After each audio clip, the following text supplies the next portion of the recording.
We do not have any GTE Gov access questions, so we'll open up to the public. Anybody wishing to speak on any subject, please raise your hand, come to the microphone.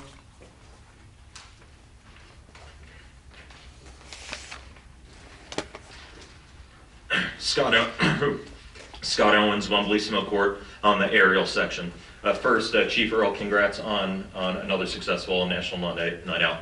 And Council, congrats on another zero tax increase for the budget. Mr. Curtis, I do have a question about that. So with the zero tax increase, and I know you spoke about it a little, but just elaborate a little more. What does that mean for the average homeowner in Gloucester Township having a 0%? Yeah, I mean the average assessment, and people would differ on their opinion of what it should be, but it's about 195,000. So what we're talking about this budget being the same amount to be raised as last year, so they should see no change in that tax bill. The only change would be if the assessment changed for some reason, but it should stay the same from one year to the next. Now that is just our portion of the bill, which represents about 26%. The rest of it we don't control, it's the schools in the county. So that's a great thing for homeowners in the township. And one more question, if I may. So I've been reading a lot from, obviously in the state, I guess for the past 7 times in the past 4 or 5 years, the bond rating has been downgraded, the Moody's bond rating throughout different townships throughout the state, as well as Pennsylvania and different states. What is Gloucester Township's bond rating, and how does that affect residents? So yeah, you're right, the state went down, the township did not. We'll go for another rating probably in 2016 when we permanently finance. You get a rating every time you permanently finance. So you have a bunch of ordinances, you take out notes, and eventually you just combine them all into a permanent finance, which is about maybe 13 years or 14 years, depending on the maturity schedule. We had an upgrade in 2012. Standard & Poor's gave us an upgrade from an A to an A+, which is great to get an upgrade. So we have stayed at that A+ since that upgrade in 2012. Hopefully we can get some consideration for another upgrade. Some of the things, one of the things that they look for is your surplus balance. Our surplus balance is healthy at this point. So. Wonderful. Thank you, and thank you for what you guys do. Ray, thank you.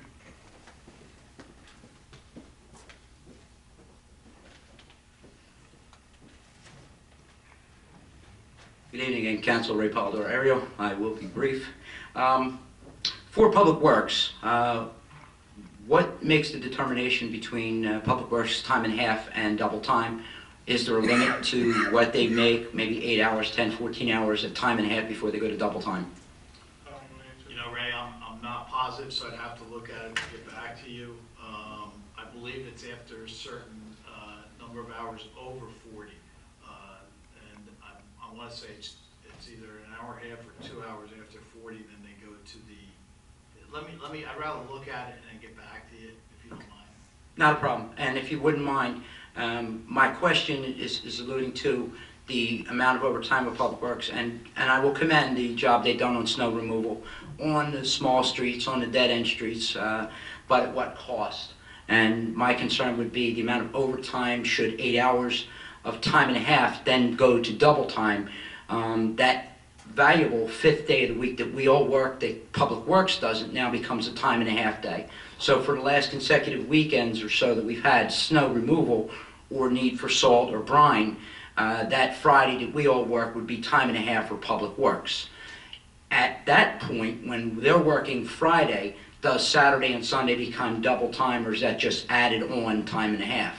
It's a lot of hours of overtime when Friday was a normal work day for most of us. Again, I'd have to look at it, but if you're working Monday through Friday, as you know, you're going to have a shorter work day, so you would have overtime experience if there was a snow event during that period also, if they have to stay at night. Understood. And again, I'm paying compliments while I'm concerned about that 5th work day and the 8 hour straight time versus time and a half, and it's a question. I horse in the race, but I have to say I think that Public Works did a great job, and this was our first time that we called out private contractors.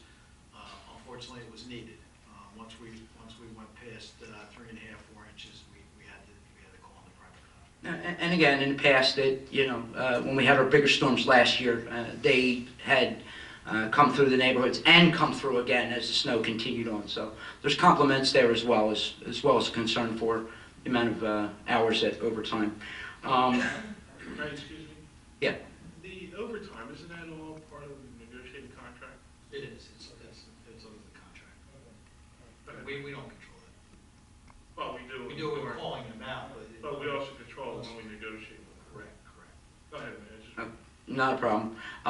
This is just a basic question because I've heard of it and I'm asking it simply in a very respectful way. Is there any investigations going on to the township's knowledge into the GTMUA at this time, or knowledge of it in the very near future? The only thing I know, Ray, is that I've asked our solicitor to request to have a conversation with GTMUA solicitor.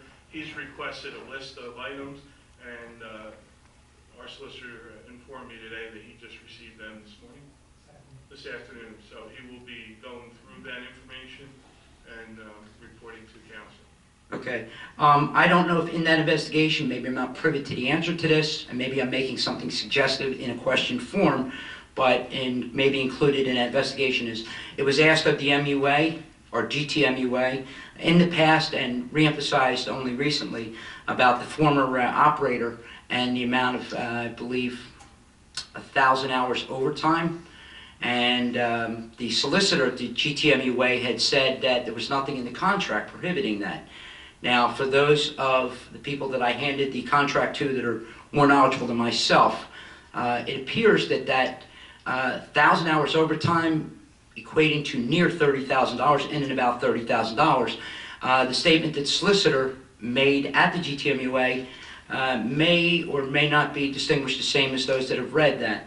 That being the case, the understanding of those that have read that state in his contract, Mr. Benson's contract, that he's entitled to comp time and not a money value to those overtime hours.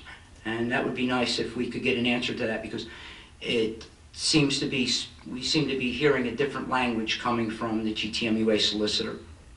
He was the prior executive director. Yes. Yes, because a resident had asked, and I think someone that had knowledge of the MUA had asked about the reimbursement of those 1,000 overtime hours, because it did not seem that it was warranted in that contract at the time, and that was never asked about. And I'm sure.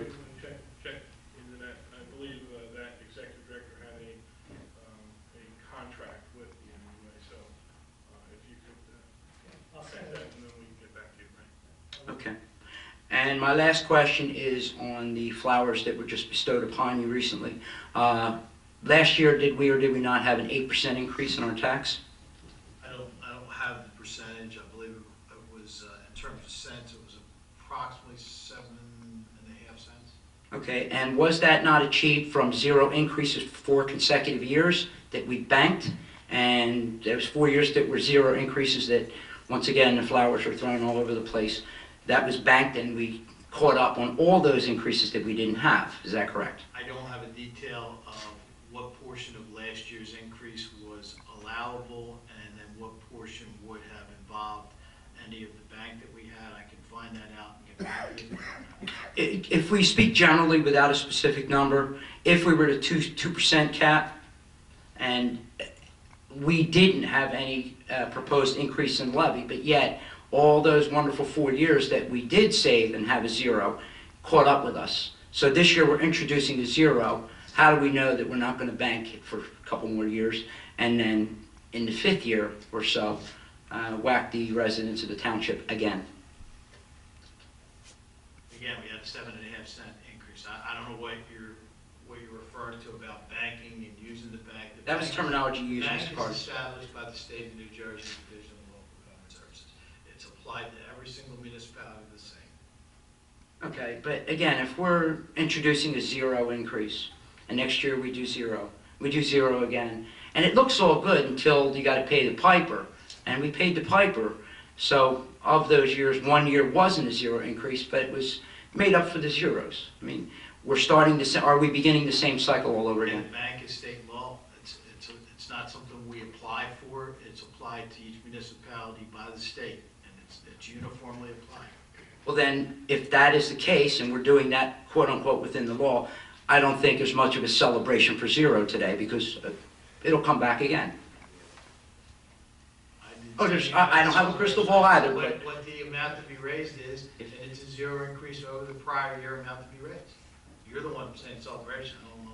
I just heard flowers being thrown around for what a wonderful job, and it sounded good the first 4 years, but last year was not, there was no flowers blooming in Gloucester Township over that. We asked the question, I answered. And I appreciate that, thank you. Everyone have a good night, be safe.